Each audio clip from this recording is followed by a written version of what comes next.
Hi everybody, I'm Katie McDoyle and this is the Metal Detector. Hey everybody, welcome to this week's episode of the Metal Detecting History Podcast. This week I had the pleasure of speaking to Scott Ballard, who is Director of Marketing and Communications at Crawfords Metal Detecting. Crawfords, of course, being the UK distributor officially for Minelab, forming a partnership in 2014. It's a fantastic interview, the first of a few from folks from Crawfords. We talked to Scott all about how he was introduced to metal detecting via Crawfords, how he finds it, the kit he's used, and then also about Crawfords and the very strong educational arm they have there. So I hope you enjoy the session and I'll speak to you again soon. Bye-bye. Welcome everybody to the Metal Detecting History Podcast, and we are here for another week and we are here with another super duper guest. Today I've got Scott Ballard here from Crawfords. Scott, how are you today? I'm good. It's a Sunday when we're recording this, not to ruin the illusion. It might not be a Sunday when you're listening, but yeah, it's a nice Sunday afternoon. I'm having a good day, relaxing, ready for the onslaught of next week. Good. And we're just starting storm number 2 of the weekend as well, aren't we? How's the weather where you are right now? It's not terrible. Yeah, not terrible. Bit of a windy weekend, but not too bad. Brilliant. Yes, I decided to veto the detecting this weekend. I decided to get some house bits and pieces done because, again, the water is completely saturated and I don't fancy doing any mud pies this weekend. And yeah, the wind's just picking up. So I hope everybody is safe out there and all your trampolines and fences are still up and in their rightful place. So thank you for joining us. I'm so excited we've got someone from Crawfords on. So everybody that listens to the podcast knows that I like everything about metal detecting. So that's all the retailers, all the brands. So I just want to hear everybody's stories. So it's an honour to have you here. And you, of course, are working at Crawfords. I believe your official title is Marketing and Communications Manager. Is that right? I think so. Yeah, that's what I call myself. The great thing in a company like Crawfords is we can call ourselves what we like within reason. Yeah, as long as it's not too obscene. Yeah, so that's what I'd probably describe my job as. I think I gave myself that title when I started after a few months when I realised what I was doing in a good way. So yeah, that's what I describe myself as. Fantastic. You're always in a good job when you can give yourself your title. Yeah, you can write your own reviews. It's brilliant, isn't it? It is. Yeah. I think I would have gone for Overlord of communication or something like that. You maybe need to spice it up a bit next time you change your job title. Brilliant. So Crawfords is a leading retailer of all metal detecting things and gear. And I believe there's 2 stores in the UK. I think you've got one up in Scunthorpe in Lincolnshire and one in Down in Dorset. That's right, isn't it? Yep, perfect. Fantastic. And I've been doing a bit of stalking, so on Facebook I've been loving the posts, and I suppose these might be down to yourself, but I've been loving the posts, seeing the team being introduced and what everybody's into. So I saw that you're partial to a bit of cake. Is that eating cake or baking cake? Mainly the first, but if I have to bake them, then I will. I'm a bad baker, but yeah, I like eating them. I basically, because I work remotely for Crawford, so I'll go into the office only sometimes, and there's only so much time you can spend in your own house. Yeah. So finding a coffee shop with good cake and a good internet connection is the decent coffee, decent cake, and nice internet connection makes my day go a bit smoother, and just have that variety. So kind of it is linked to my job in some marginal way. Unfortunately, I can't claim the cake on expenses, but yeah, that's my mission in life is to find the ultimate cake, which I'm getting there. I've got some good recommendations. I want to give a shout out if you don't mind. Belton Garden Centre in Grantham, Lincolnshire. They've got some phenomenal cakes there. They have the best bakewell that I found to date. Nice, very good. So yeah, I'll drop in every few months and give you a new cake recommendation for the listeners. I love that. Only regionally, unfortunately. I don't get that far afield, but you never know. Well, next time I'm in your area, I can go and check out one of your recommendations. I love it. So yeah, you've been at Crawfords. How long have you been at Crawfords for now? About 3.5 years now. Fantastic. So yeah, pretty. Okay. And I believe that was your introduction into the world of metal detecting. Is that right? Yeah. So I've worked in marketing for quite a few years, and I didn't really know anything about metal detecting. The job came up just like normal. You would apply, and I was speaking to my friends. This is going to be a funny anecdote for most of you, I think. And someone said, "Oh, metal detector. Have you heard of the Detectorists?" And I was like, "No, what's that?" And he said, "Well, you need to watch that." So I watched the series before doing the interview, and I think it must have helped me get the job, because from having no understanding from 0 to 100, because I think everybody agrees that it's a pretty beautiful and accurate illustration of what the industry is actually like, from from even the when the fact that they mock themselves in it, it's beautiful. And there's some great stuff that Mackenzie Crook did in that as well, like even the magazine being the treasure searcher, mixing the two Yes. names rather than being biased. There's some lovely stuff in that, and the more I watch it, the more I realize how strong the research was. And yeah, it was great. And I do think that helped me from not knowing anything. Obviously I knew about marketing, but when you don't know the industry, it was yeah, I credit a lot to that, and I love it. Great series. Yeah, it's a great show, isn't it? Yeah, Mm. when we did the review, so last year, myself and some other detectorists who went through and did episode by episode review of the Detectorists. So I think the first time I watched it, I wasn't a detectorist. Then watching it as a detectorist, and all those little bits, like you say, picking up all those little things, Yeah, and it really does. It portrays the highs and the lows, but also the reason people do detecting. Sat yeah. in that field having a cup of tea, just listening to the birds, and every hole being excited. Is that going to be your pot of gold? Yeah, it's a fantastic series, isn't it? So that was a good bit of savvy research to help you get your job there. That's fantastic. Thanks to my friend. Was your friend a detectorist, or were they just saying, "Oh, that's where you can do your research"? No, they still haven't come with me yet. I'm trying to get them. They live in London, so they live a bit further away from me. But I'm still trying to encourage them to come up, because obviously they've seen the series, so they know a little bit about it. But I think that's probably one of the most difficult things about our hobby, is letting people know how good it is. Yeah. And because it's niche, so a cottage industry as we call it, from a business perspective. But yeah, it's just letting people know that they can do it is my job, really. And it's hard. It's easy convincing somebody that's already detecting, because most people like it. I mean, it's not going to be for everyone. Some people think they're going to find gold on the first hole. Some people do. Some people do. But yeah, I think for those that have already tried it, it's pretty good, and it can be so addictive.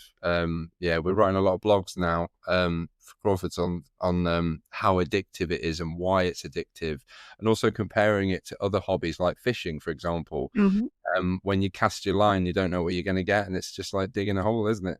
Exactly. So yeah, it's great. Brilliant, fantastic. So what we'll do then is we'll talk about your sort of silo into, is that the right word? Silo into detecting. No, that's Just not the right word. Let's talk about how you first got into detecting, then you went into Crawfords. Let's talk about your machine and what you've been doing, and then let's talk about Crawfords specifically, because you yeah. have got quite a unique style within the marketplace, which I enjoy with Crawfords. So once you joined the team, you were like, oh, okay, these people are interesting. Metal detecting seems like a bit of fun. Mm. How long was it until you got your first detector, and which was your first machine that you first tried detecting? Good question. Well, pretty much straight away, because I think when you're in an industry, I've worked as a freelancer in marketing for quite a while, and obviously in that you are thrown into different industries, or you throw yourself. And if you don't know anything about the product, you don't really deliver a good service. Mm-hmm. It's just the way it is. Well, that's the way I found it. So I needed to learn about it straight away. And having no knowledge. I mean, luckily, Paul C, I think you'll have him as a guest soon. He is a labs expert that works. He isn't technically employed by Crawfords. He's just like our best friend, basically. So I got to know Paul at that time. It feels like I never didn't know him, to be honest. He's such a lovely guy. Hope you're not listening, Paul, because this is all live. But yeah, so I basically got paired with Paul straight away and went out and did some training. And I knew that there would be a lot of people like me that didn't know anything, and that needed that training. So we started kind of filming that experience. And that's one thing that is easy to take for granted. And I would say that the detecting community probably takes for granted a little bit. From a business perspective and from a people perspective, I think most detectorists don't know how good they are.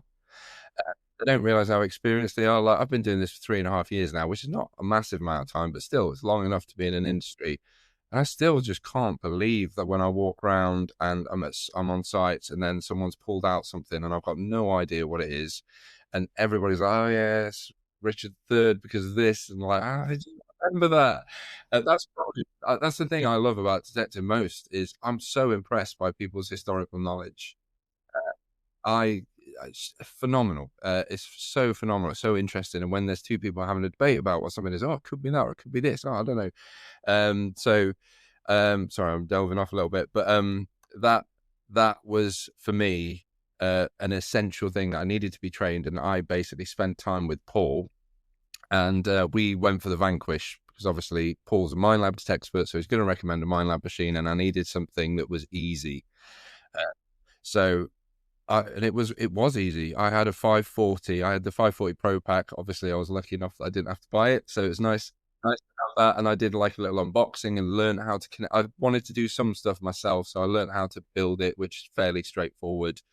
And then it's taken it. I would say, oh, I'm learning all the time, even now, because there's things that I got once. By the time I got comfortable with the Vanquish, there's a lot of things on that machine which are automatically taken care of for you, that you don't, like recovery speed, for example. You don't have to worry about recovery speed on the Vanquish.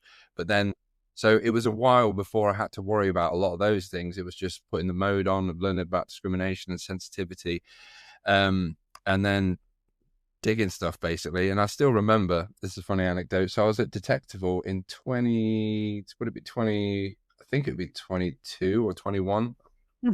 22, I think. 22, yeah, because The pandemic break, wasn't there? yeah, so that was 22, and that was basically the first time. So Paul had given me about 4 or 5 training sessions, and I'd not really found a lot. So I was a bit disheartened, but I was enjoying getting to know him, enjoying getting to know the machine. Maybe my expectations were too high. And then Detectable was my first time out by myself. So I'd been on the test bed with people. I'd been in the shop and I was learning, and I'd probably been at the company for about 4 or 5 months by that point, and I went out by myself. And I know it sounds weird, but this is what I said about when people don't realize I don't even know how to dig. That sounds like a thing to say, but you don't know how to dig the hole. And this is what I mean Yeah. about taking it for granted. Don't know how to use the pinpointer properly, and Mm-hmm. when to get your pinpointer out. Like, what point do I actually change from my detector to my pinpointer? And these are all things that, steep learning curve. But anyway, when I was out there, I do remember, actually, I'm going to do a side story. There was one hole that I was digging for 45 minutes and I couldn't find it. And these 2 Dutch guys came over, and within 5 seconds, they're like, just iron. And I was like, oh, I think the biggest hole I've been there for by myself. And they came over to help. And that's beautiful. But anyway, on that session, though, it ended well. So on the way back, as it always is, I got a signal. And I thought, well, it's not been great. I've been digging big holes, getting embarrassed in front of the Dutch. And then I dug something, and it was a small electronic component. And I thought, that looks cool, even though it doesn't. And then I carried on, and I dug something else and something over else. And I went back to the tent, and I showed Wendy, our South Store manager, what I had, opened up my hands. And I was like, yeah, I didn't really get much, but I got this kind of electronic component thing. And she said she was not impressed with that at all. And I was like, oh, it's kind of quite cool. And she said, oh, well, what about that over there? And I said, what's that? And she said, oh, that's a Roman brooch. And I was like, oh, so I thought it was a bit of plow. It was slightly bent. I've still got it now. Though ironically, I lost it at home and had to re-find it. So me twice, that thing. But yeah, it was Polden. Is from the Polden Hill area. Obviously, gave it into the flows at Detectable and found out a bit about it. And it was nearly 2,000 years old.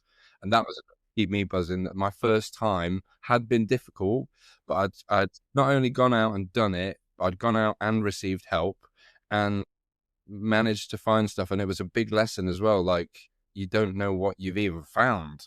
Yeah, so it was, and that's why I needed expertise, and that's why it still impresses me to this day, because I would have kept that electronic component and thrown the brake away without no knowledge.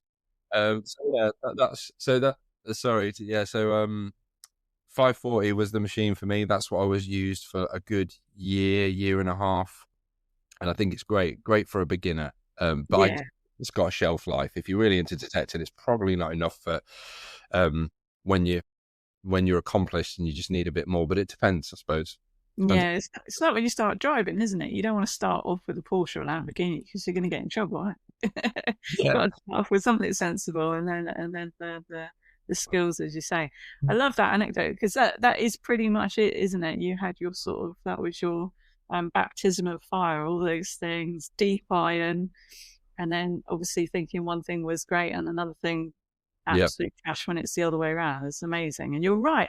When you start off, I remember when I started off in the hobby, first coin I found, I was just like, oh my God, I was so excited. I thought it was a Roman, and then it turned out to be a William III because he liked the Roman look on the coins. Oh, And I went straight to YouTube. I was like, YouTube. And so I found lots of Dig at Dawn and Grim Bleeper and people like that. And watching them and learning through them, taking the time to share. And it's a lot of effort for these folks to share their stories with everybody and learning that way. And then, got my first big permission. And then every day is learning. And that's it. You could have, I always talk about it, some days you're digging 100 holes. So it's all that effort. And especially when your cake's too much, you don't know what you've got, then you'll find something, even like a livery button, you'll be like, oh, excellent. And the fun is then going home and continuing to research what you found. It's a very large hobby in terms of everything you have to learn, not just the machine historically, all the governance around it as well, the fines and the Treasure Act. It's never ending, isn't it? But it definitely keeps us occupied. Brilliant. So what machines do you have now? What do you use well, now? I use the Manticore now, but I tend to use everything we have, like for every machine from all brands, really, but not often, because I'm typically in the shop Right. when I'm using machines or I'm at an event, because I'll go detecting, but to be honest, I'm a bit of an unusual detectorist in that I would rather I'd rather be with, sounds like a weird thing to say, but I'm not even bothered if I find anything. I'd rather help someone else. That's Mm. because I come from a teaching background as well. I was a teacher before I worked in marketing, so Mhm. got a big educational background, and I love that. Mm. One of my favorite things is teaching people how to use detectors. Not that I'm Mm. expert, but normally I'm teaching people that are brand new or fairly new. So Yeah. I've enough of knowledge. And I think when I go detecting, it's more about, like, for example, there's a video that's being made at the minute that we filmed for Crawfords, and it's a day where we got 5 detectorists and they all had the same machine and they all went on the same mission and we kind of had a bit of fun and made it a competition. That day, I would have loved to have detected as well, but I decided I would work with Sam, our videographer, and we would get more footage. Sometimes I kind of like to let my ego of detecting go, even though I could have found some good stuff. I probably would have won it, to be honest. Probably would have won it. Probably would have smashed it out of the park, thrown the brooch. You know how I do. Put the 540 on there. But yeah, I would probably no, I probably wouldn't have. But I prefer. I would prefer to go out and detect. Like, I love what Roman Found do. Do you know the lady Yeah, Roman yeah, yeah, Found?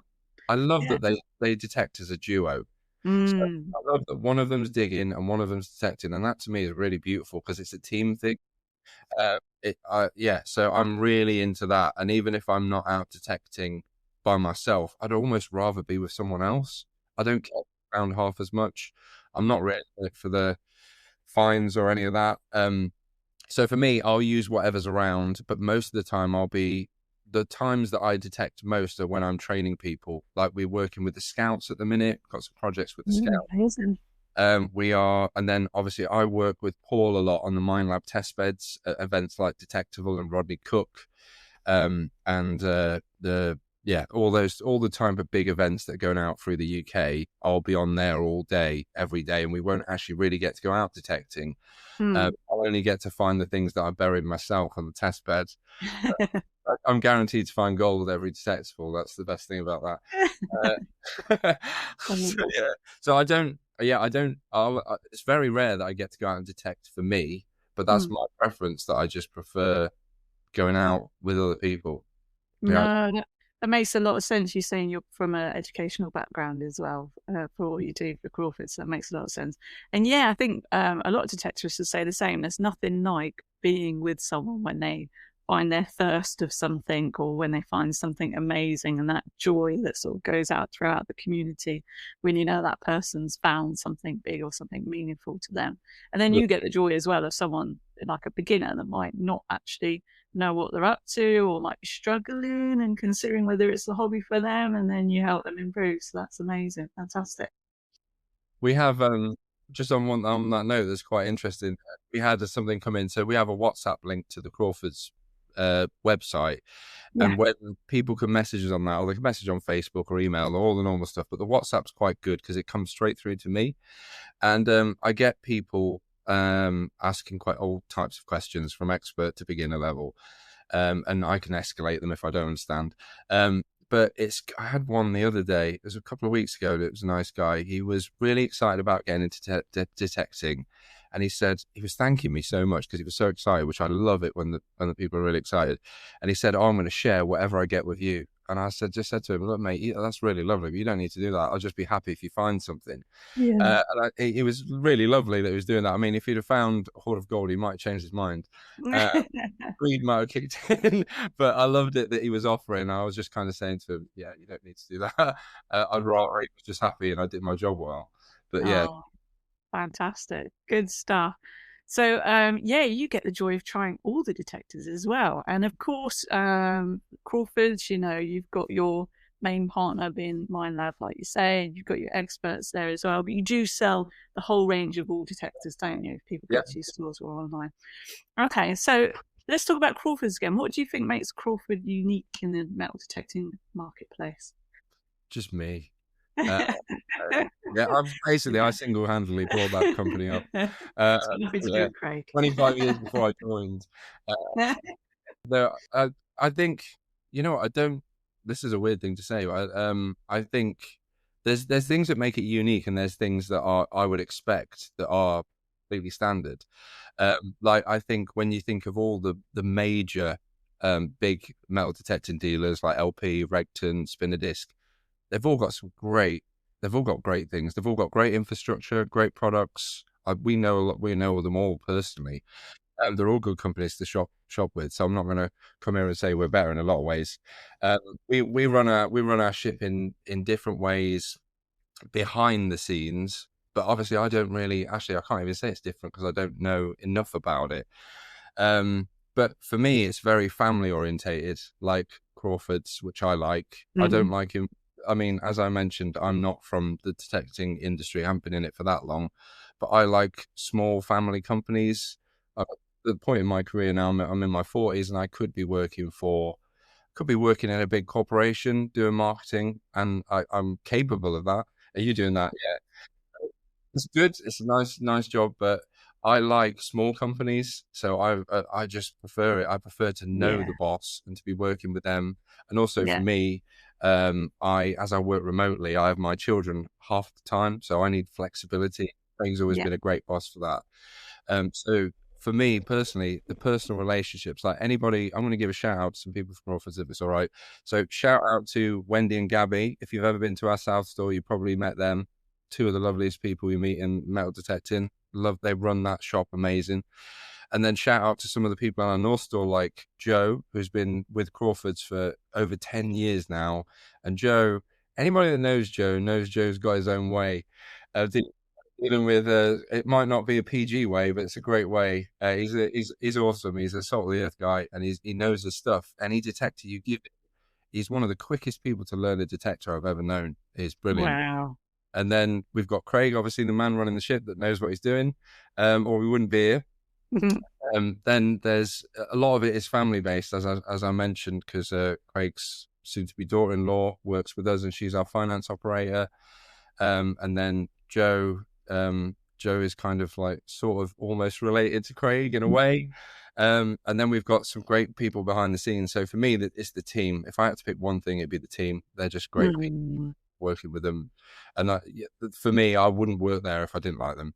That's another job, because I don't think life's too short for that. So yeah, I've whittled, but other than me, then I think the best thing about Crawfords is the rest of the people. No, you're spot on, isn't it? You want to enjoy going to work, and it's the people always, wherever you are, to Yeah. make that job enjoyable. And then you just happen to be working in a metal detecting industry retailer, which is even more fantastic in my eyes. Yes, Mm. I do have a big corporate type job.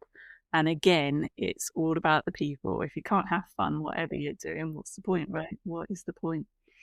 Brilliant. Okay, so customer education, like you say, this is very key in your business. How does Crawfords and yourself in your role, how do you approach the education? What does Crawfords and yourself do to help with that? Yeah, great question. As this all harps back to kind of what I've mentioned at the start a little bit, I realized that I couldn't metal detect without a knowledge base. And I know I went out there and I struggled, and I didn't know that I was digging iron that first day in detectable. And I didn't really know. It took me so long to understand what discrimination was, even though it seems so simple now when you don't understand it. And knowing how the weather affects your detecting, and No. knowing what machine you could take out on the day, and single frequency, multi frequency. There's just so many things. And I think one thing I've always been good at as a teacher is realizing. I always remember the struggle because I'm not a very fast learner at anything. There's very few things I pick up quickly. Even I can remember that Paul was taking the mickey out of me for months. Like I couldn't swing my detector properly. Like I wasn't coordinated enough.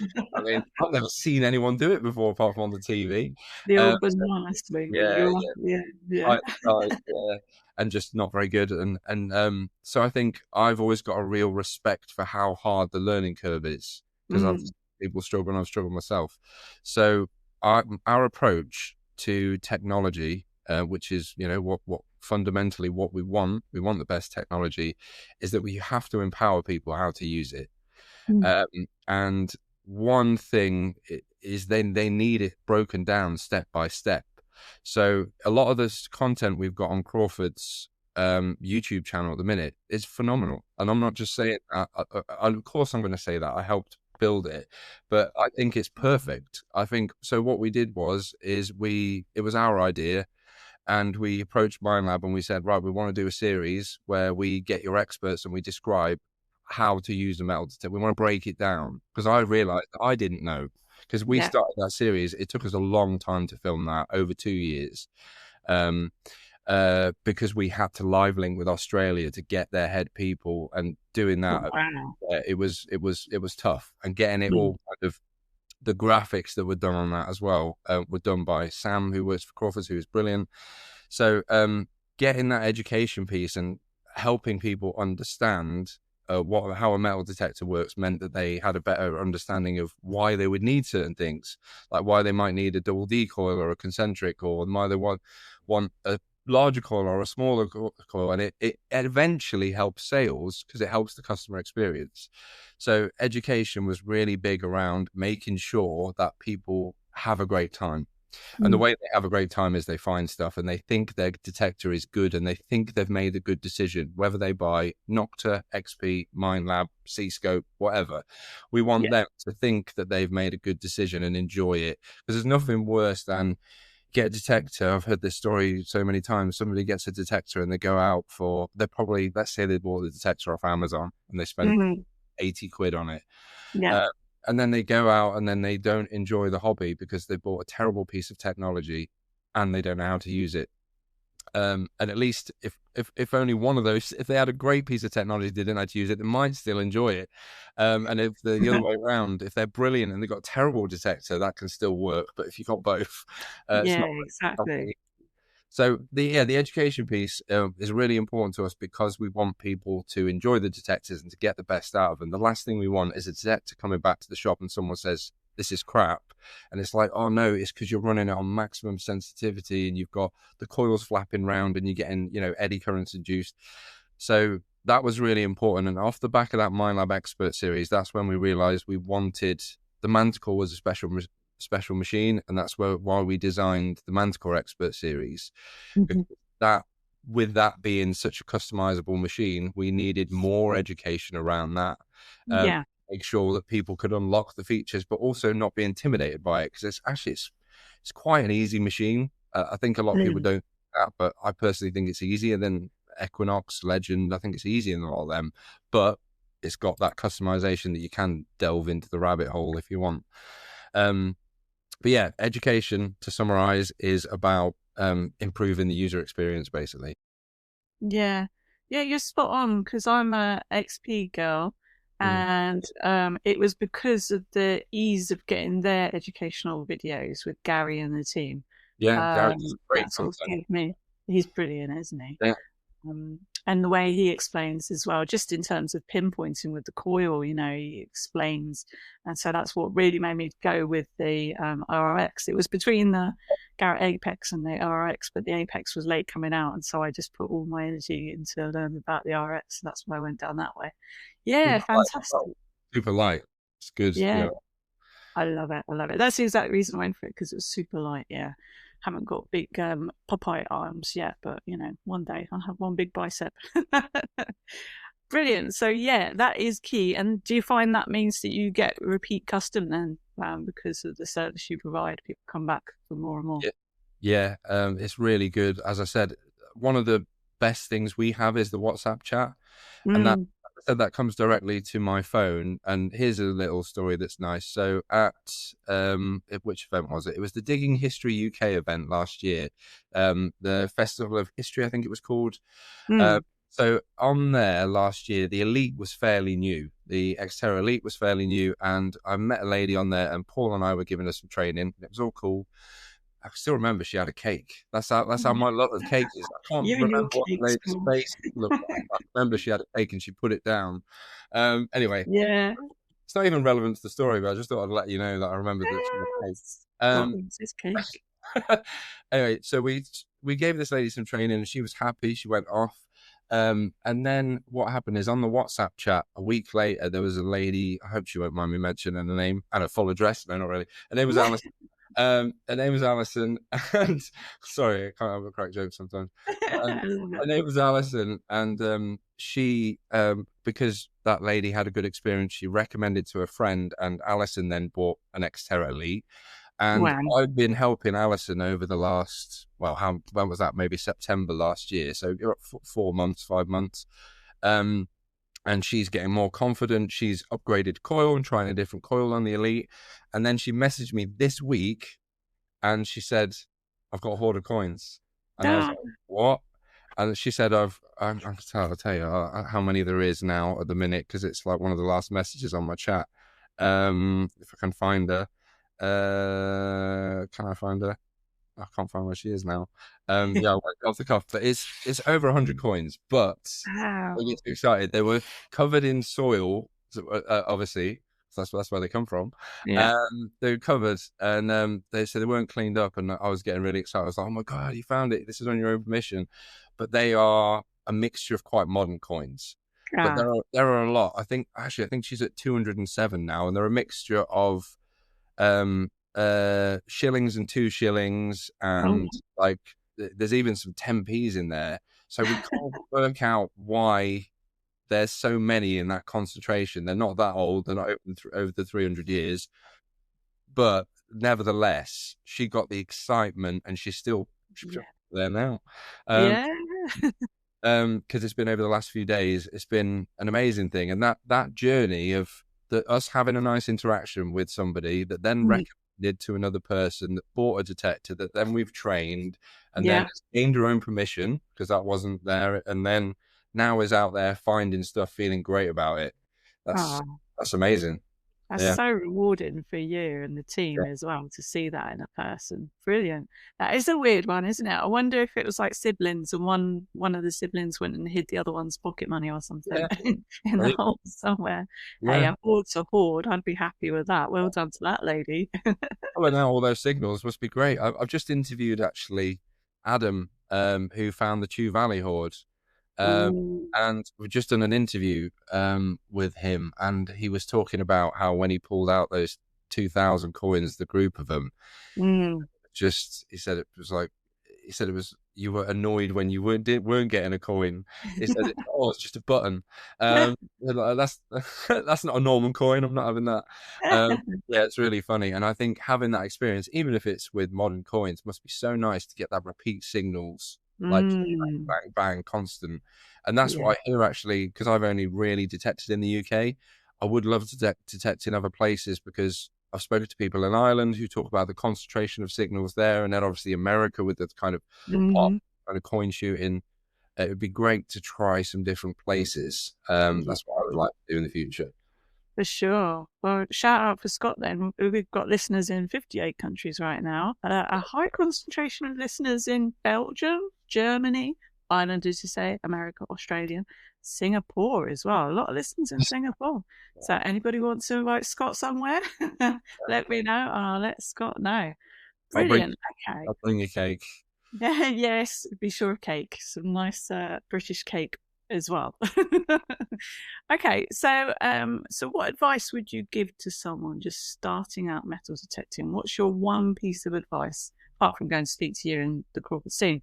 But what would the one piece of advice be to that person before they go nuts and buy a manticore or something like that? I would say work out where you're going to go first. My first question to anybody when they say I need to buy a metal detector is normally the first question I get, and it's that short. And I'm like, okay, got any idea of budget? And then do you know where you want to go? Because I don't know, obviously, from that first question, if they live in the centre of Manchester or if they're on Yeah, the coast, or so I think understanding where you're going to go and what your budget is are the two most important things, because there are great detectors out there, but you can't break the bank to get them. I don't want, that's one thing, all the main manufacturing dealers now offer finance, but you'd never want anyone to go into hardship just to get a metal detector, because that can happen. You don't want people to overstretch themselves. And yeah, then likewise, the other way though, there's that realization of, if you pay £100 for a machine, it's not probably gonna help you find as much as a machine that costs £500, because it just won't go as deep and it won't have the features. So I would say working out what your budget is and working out where you want to go are the two primary things, and then working out who's going to help you is the next thing. Like, where are you going to go? And there are so many good Facebook groups out there now, and detecting clubs, so many yeah, ones, too many to even list. It all places in the country, and yeah, we get our complaints about them. Oh, so and so's doing this, so and so's planting fines. We hear it all the time, and a lot of the time it's just a misunderstanding. They're generally, most of the detecting clubs are amazing, but then people might not want that. They might have a mother that detects already, or a father that wants to take them on the beach. But it's yeah, knowing. I basically think it's important for them to almost imagine where they're going to be detecting and who with, to know what they need equipment wise. yeah, Uh, to imagine that experience. Are you going to be out by yourself? Are you going to be out with someone else? Because if someone's going by themselves, maybe they want a really simple machine to start them off mm, with. They won't have technical assistance. But yeah, for example, I've just placed a manticore with somebody, and I was worried, because I was like, are you going to be okay? Do you need some help? Do you need some training? And he said, well, I'm best mates with Chris Holmes, who's one of the experts that works for LP. And he's like, I go out detecting with him. I'm like, you'll be all right then. You'll be all right then. I'm not got any, not got any worries about that guy, because he's got a detect expert there to help him every step of the way. Yes, So it depends on the situation that you're going to be in. It's completely unique to you, your budget, your terrain, who you're going to be with. But there is help on all those levels if you need it. yeah. Yeah, absolutely. Yeah, and you're so right. I have seen that actually on the Facebook groups a couple of times. People saying, "Oh, I've just got myself a whatever it is, expensive machine. What do I do now?" Folks are always like, "Now you need to find somewhere to dig. Have you actually read about the rules and regulations?" No, and it's like maybe you need to do that first. Absolutely.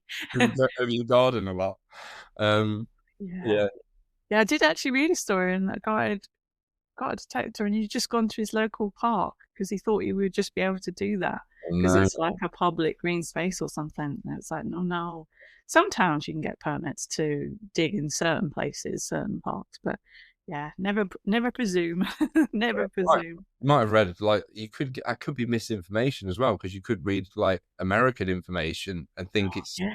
global. Be like, oh yeah, Mm, go to parks and I can just go and do this. It's like, oh, I'm not here. You can't. Uh, no. yeah, Some countries it's illegal as well to do any kind of detecting, just not allowed across the yeah. world. I mean, Yeah. that's a really interesting point. Actually, we obviously, as you mentioned previously, we we're the distributors for Minelab, so we have a lot of conversation with those with the reps and the technical people in Minelab, and it's great the conversations that you have. Sometimes the things that because you're only concentrating on the UK market, you're not really thinking about other places, but then I'll hear a conversation or someone will say to me, oh, Spain are just changing their detecting rules. So that's really affecting us. Or Poland look like, because for example, Poland recently were going to open their rules out, but I think it's slowed down now, but it was at the point where it was, because it's quite tight in Poland. Yeah. The rules are very strict. And if, in terms of, obviously in terms of how it would be for the detectorists that live there, that would be amazing, but also business opportunity, that becomes amazing for Minelab, because Yeah. at the minute it's harder to sell because it's a stifled hobby. But Yeah. everybody says, and I'm not an expert on this, but I seem to agree, just from what I see, but how lucky we are in the UK to have just some of the best laws out. Like, the Treasure Act is just phenomenal. Like, the fact that we can find stuff, it gets recorded, we learn about it, that it then gets, taken in and looked after properly, and that we get financially recompensed to a degree. Yes, probably not perfect, it's probably slow, maybe it's not always right, but if you compare to what else is out there, yeah, you're right. We're so lucky. It's a very fair system. mm, Yeah, there've been issues of late, especially, but I know that they're working on different areas, and don't tar the whole community with the same brush, right? And it's the same with detectorists. You get the odd naughty detectorists that you see in the news getting put in prison for naughty activities. But yeah, absolutely. And then we're so lucky with the varied long history in this country, so the variation in fines. Whereas obviously in America, it's not so great on what they can find over there. Unless you're on Oak Island. I was talking about the TV show Oak Island. Do you watch that, Scott? yeah, I've seen that before. Yeah. Good old Gary, and they get excited about like a square nail or something. But they have been finding some older coins these days. I'm forever hopeful. Every episode, I'm like, today's the day. They're going to find it. Brilliant. Okay, and you talked a little bit there about some of your customers, but my next question was, can you share about a memorable find by one of your team or a customer? Oh, okay. Right, well, I did that one. Well, I would say Chip Needham comes to mind. Yeah. Chip is the detectorist, and he had I mean, there was a bit of controversy as to whether it was a sun bracelet or a cloak fastener, but the massive kind of almost telephone shaped golden find that he had, Yeah. I think it was last year, could have been the year before now, time goes so quickly. But that massive piece of iron that he found, massive piece of iron, massive piece of I was going to say. massive piece of iron, and we've all found that. That's not really that impressive. But that shows what I follow. That massive piece of gold and the story behind that, because he's a real enthusiastic, lovely guy. So that was a great find, and yeah, that was one of my favorites, just because I love in the story of it, and I love how he said when he reached down and pulled it out, it was just a complete. How is it still complete? How is it not bent out shape? And he said it was he said it didn't really look gold, and he said it just seemed to change color in the first few minutes. He said it was weird. I know they say it doesn't tarnish or anything like that, but it was just, he said it did look strange for a little bit, and then you were sure it was gold. Yeah. So yeah, that's finding not just gold, but finding such a beautiful shape is good, and it being a rare item. Actually, another one, if I don't mind, it was when I was at the Heart of England rally a couple of years ago, when they announced the Manticore, actually, and I can't remember what it was named, but it was the hoard where there was about 30 or 40 gold staters in that geode. Oh yes, I remember. I was Yeah. there when the guy was, the guy, if you're out there listening, I love you, mate. You were great and you had a great fun, but you were not excited enough. I remember saying, I was there with a Minelab rep, and we were like, "Oh, what are you going to do tonight to celebrate?" And he's like, "I might have a glass of wine." It was really calm, and I was losing my mind, because it was like the geode was more impressive than the status. Yeah.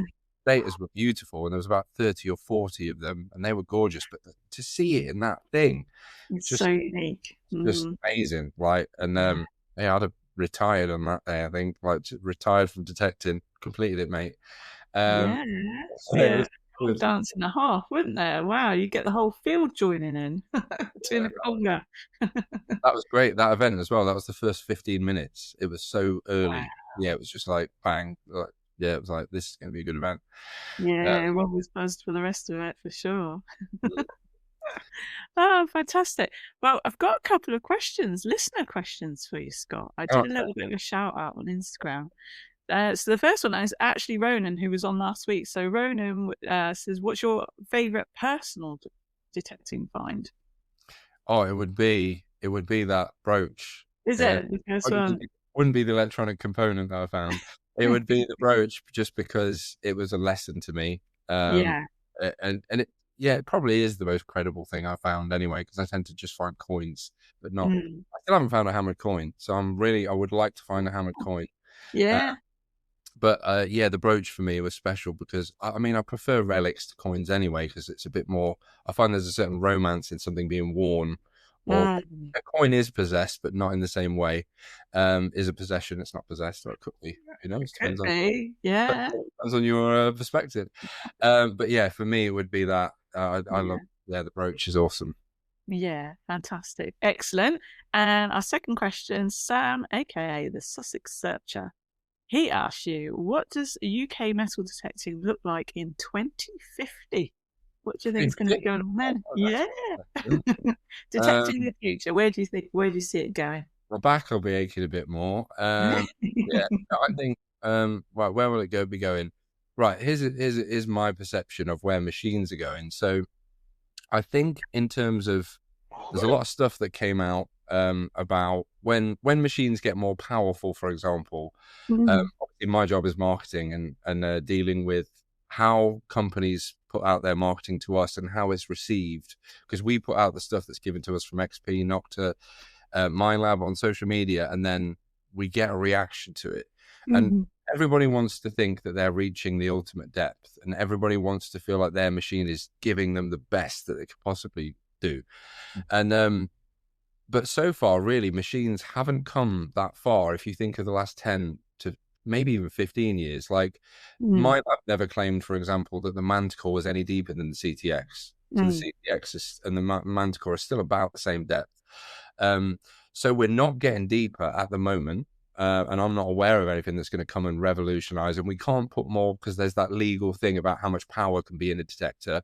Yeah, I can tell you technically, but I know that they're at that limit, obviously. I'm sure all manufacturers probably have squeezed every drop they can out of that.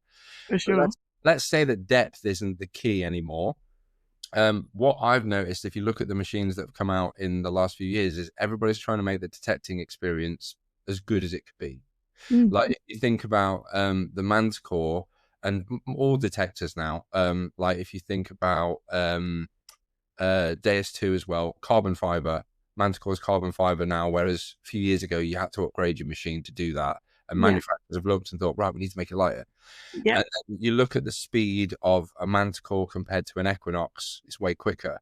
And you look at the customization, which is, in my opinion, the best thing on the Manticore, the way you can just tailor it sound wise to within an inch of its life yeah. with your ears. So I feel like it will be about, at the minute, unless we get new technology that's going to increase that depth, it's going to be about the customer experience. It's going to be somehow making it even more enjoyable and more easy. So we're getting the machines lighter, we're getting them quicker, we get them so we can have it where you want.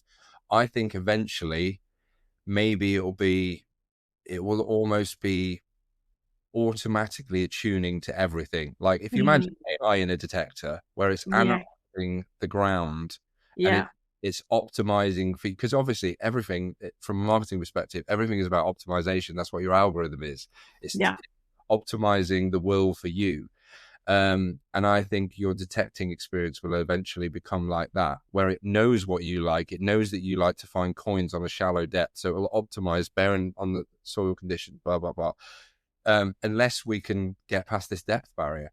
Mm. If we get past that, how are we going to make it a nice user experience I've got to tell you one anecdote that's so funny. So, on the WhatsApp chat every week, maybe every 2 weeks, but certainly a few times a month, I get a question from somebody, and it's normally from someone not speaking English because our website is global.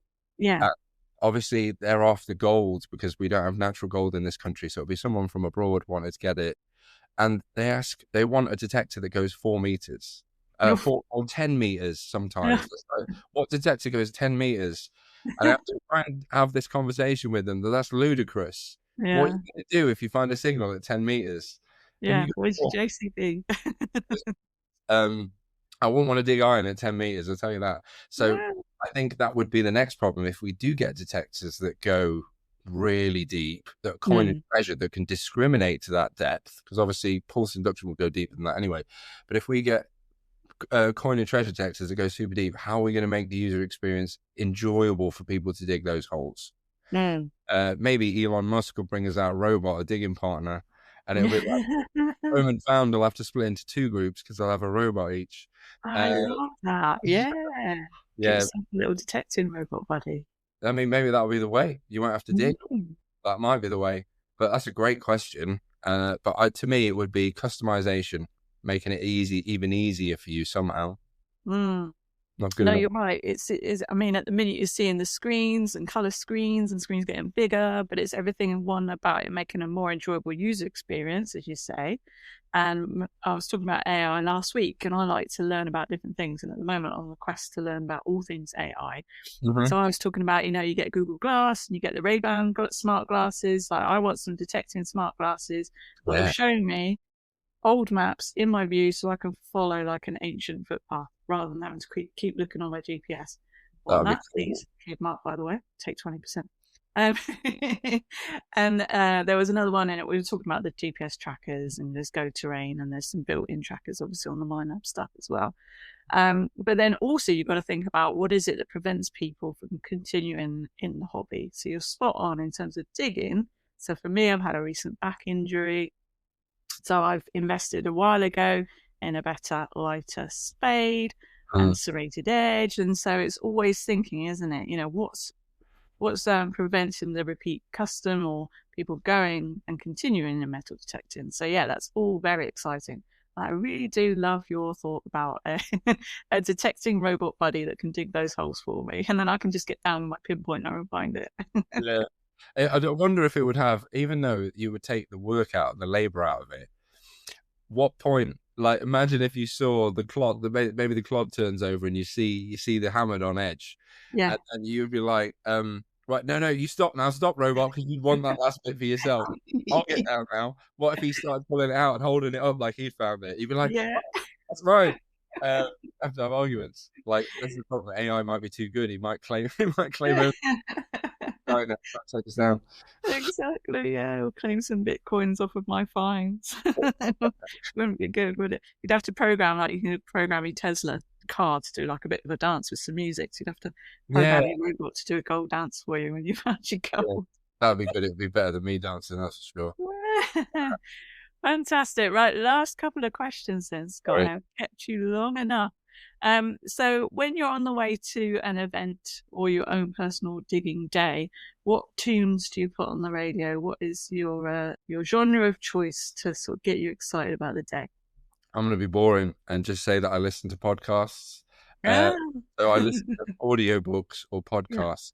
yeah. So I love anything by Stephen Fry. Mm, He's written loads of great books. Like, and then there's a new one that I've just got actually on Audible, but I haven't read it yet or listened to it. But yeah, I love listening to anything like that. So yeah. yeah, normally I'll be listening to things rather than music. I do listen to music as well, but more when I've got the kids in the car, we sing. But when I'm on my own, I have a break from that, and that would be podcasts or audiobooks. So I try to expand my mind while I'm driving everywhere. So I do a lot of Lovely. Yeah, excellent stuff.